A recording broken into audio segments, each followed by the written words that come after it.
Baik, Assalamualaikum warahmatullahi wabarakatuh. Mohon izin, saya Aika Wahyuandayani akan memimpin diskusi kita pada pagi hari ini tentang aktualis smart government melalui manajemen ASN dan smart ASN antar inovasi dan integrasi.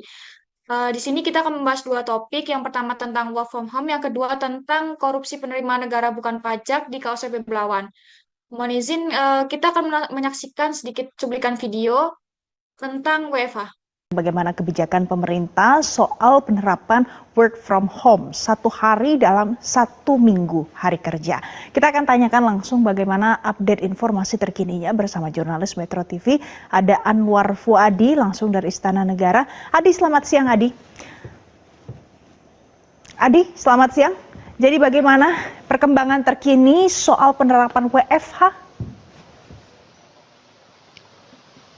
Ya, kalau kita merujuk pernyataan Menteri Dalam Negeri Tito Karnavian beberapa waktu lalu di Kompleks Istana, ia mengatakan bahwa sebenarnya kebijakan ini sudah disepakati begitu dalam rapat yang dipimpin oleh Menteri Koordinator Bidang Perekonomian Erlangga Hartarto. Hanya tinggal melaporkan hasil rapat tersebut kepada Presiden Prabowo Subianto. Kapan hasil rapat tersebut disampaikan kepada Presiden Prabowo Subianto ini masih menunggu. Tetapi hari ini Fadlain baru saja sekitar pukul 13 waktu Indonesia Barat kami melihat kehadiran dari Menko Perekonomian Erlangga Hartarto di Istana Kepresidenan Jakarta, diikuti kehadiran dari Menteri Keuangan Purbaya Yudi Sadewa. Dan apakah ini menjadi salah satu hal yang nanti akan dilaporkan kepada Presiden? Kami masih menunggu statement resmi nanti akan disampaikan oleh Erlangga Hartarto. Dan juga tentu akan ada laporan berkaitan dengan penyesuaian kebijakan energi. Tetapi pada saat mereka tiba, baik itu Erlangga ataupun Purbaya Yudi Sadewa, ini belum ada keterangan yang disampaikan karena mereka beralasan sudah ditunggu oleh Presiden. Dan nanti kita akan tunggu keterangannya setelah rapat dilakukan. Nah, kalau kita kembali lagi ke kebijakan work from home ini sendiri, sebenarnya disinggung langsung oleh Presiden Prabowo Subianto pada saat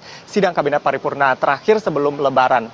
Ini merupakan respon Presiden Prabowo Subianto terkait dengan konflik yang terjadi di Timur Tengah yang dampaknya ini secara global begitu. Dan Presiden Prabowo Subianto mencontohkan langkah-langkah atau kebijakan yang diambil oleh negara sahabat seperti Pakistan yang memangkas hari kerja dari 5 hari menjadi 4 hari. Dan Presiden Prabowo Subianto mengatakan pemotongan hari kerja dari 5 hari menjadi 4 hari ini tentu akan bisa menghemat begitu ya, termasuk juga penghematan terhadap energi. Dan Presiden Prabowo Subianto juga memerintahkan jajarannya untuk melakukan kajian terkait dengan penerapan kebijakan WFH khususnya untuk aparatur sipil negara di lingkungan pemerintah pusat maupun juga pemerintah daerah. Presiden mengatakan meskipun Indonesia secara stok energi ini aman seperti yang disampaikan juga misalnya oleh Menteri SDM yaitu Bahlil Lahadalia, tetapi tentu Indonesia perlu untuk melakukan kajian kebijakan-kebijakan proaktif karena memang konflik yang terjadi di Timur Tengah ini tentu tidak bisa diprediksi kapan akan berakhir begitu, sehingga perlu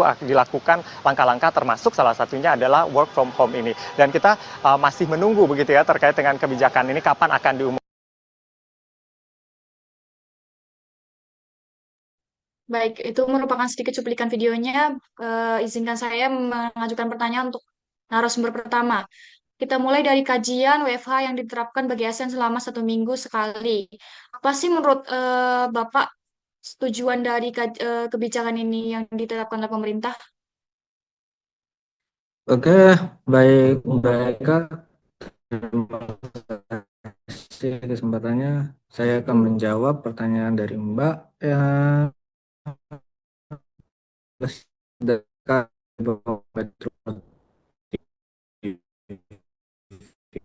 supaya mengurangi kemacetan,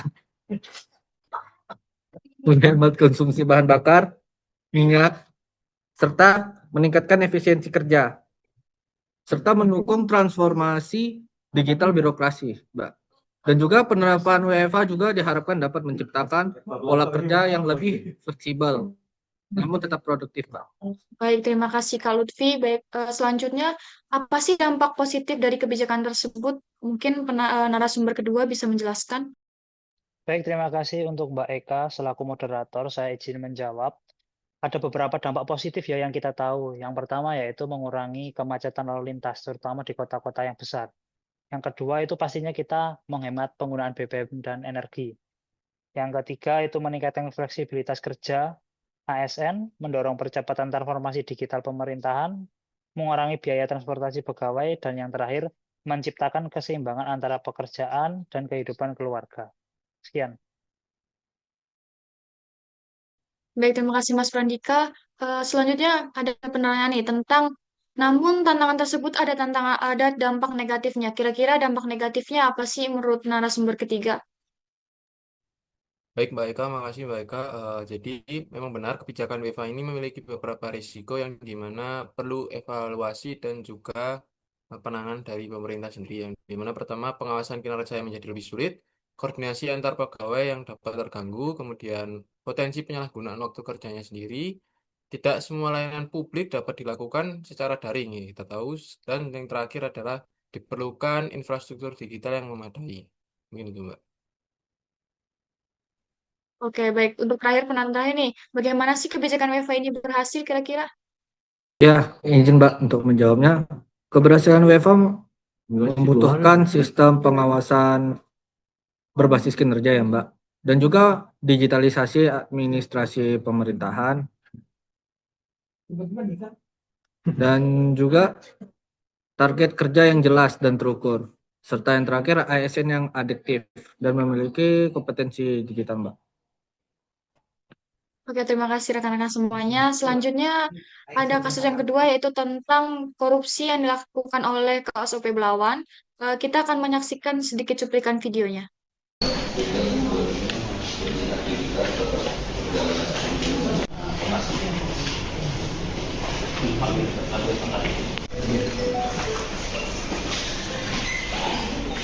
Apa yang dilakukan dari Kejaksaan ya terkait dengan kebijakan ini dan kami apa yang bisa kami persiapkan. Boleh, siapa aja?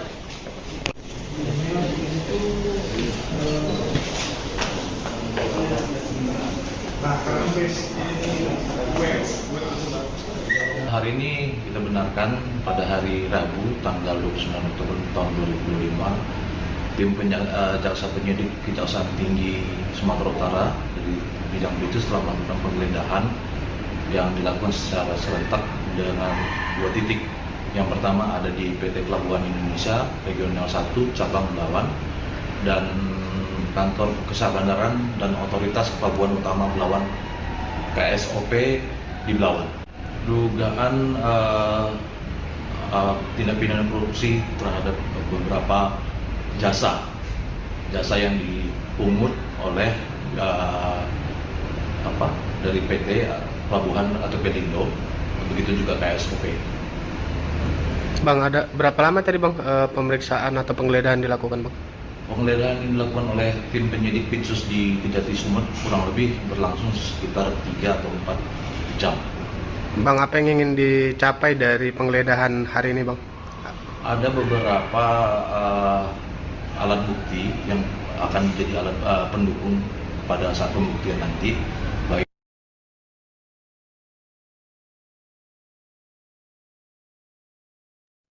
Baik, untuk narasumber mungkin bisa jelaskan bagaimana kasus ini terjadi atau di mana terus bagaimana kasus ini berdampak. Baik Mbak, berdasarkan informasi dari Kejaksaan Tinggi Sumatera Utara ini juga, penyidik melakukan penggeledahan di kantor Pelindo Regional 1 Belawan dan juga KSOP Belawan terkait dugaan korupsi penerimaan negara bukan pajak atau PNBP, jasa kepelabuhanan dan kenavigasian tahun 2023 dan hingga 2024. Yang kedua, penyidik juga mendapatkan bahwasannya adanya kebocoran penerimaan negara yang saat ini masih dalam pemrosesan pendalaman, Mbak. Baik, terima kasih Mas Lutfi. Selanjutnya bagaimana sih, apa sih dampak yang dia dari dugaan tindak korupsi tersebut? Narasumber kedua mungkin bisa. Baik, mohon izin menjawab. Terima kasih atas pertanyaannya. Ada beberapa dampak yang sangat besar ya. Di antaranya yaitu menimbulkan kerugian negara, mengurangi penerimaan negara yang seharusnya digunakan untuk pembangunan, menurunkan kepercayaan masyarakat terhadap ASN, merusak citra instansi pemerintah, dan yang terakhir yaitu menghambat terwujudnya smart government. Seperti itu.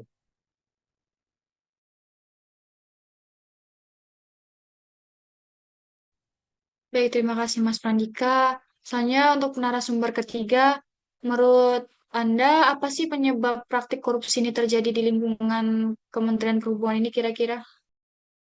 Baik, Mbak Eka, ada beberapa faktor penyebab dari kasus eh, dugaan korupsi di KSOP Pelawan ini yang dimana perlunya nanti ke depannya evaluasi dan pencegahan.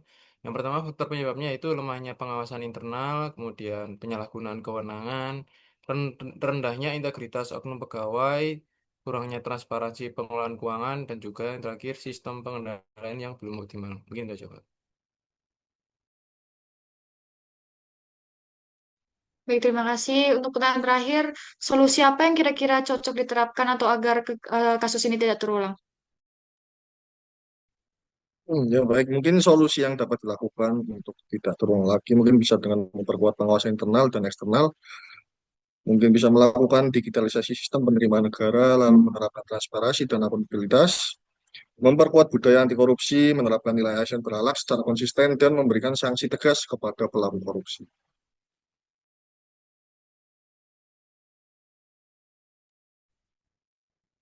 Baik, terima kasih untuk diskusinya pada siang kali ini. Saya ucapkan terima kasih kepada rekan-rekan semua. Saya mohon maaf apabila ada kesalahan. Untuk diskusi kali ini saya tutup dengan alhamdulillah dan saya ucapkan terima kasih. Saya Eka, izin pamit undur diri. Wassalamualaikum warahmatullahi wabarakatuh. Waalaikumsalam warahmatullahi wabarakatuh. Waalaikumsalam warahmatullahi wabarakatuh.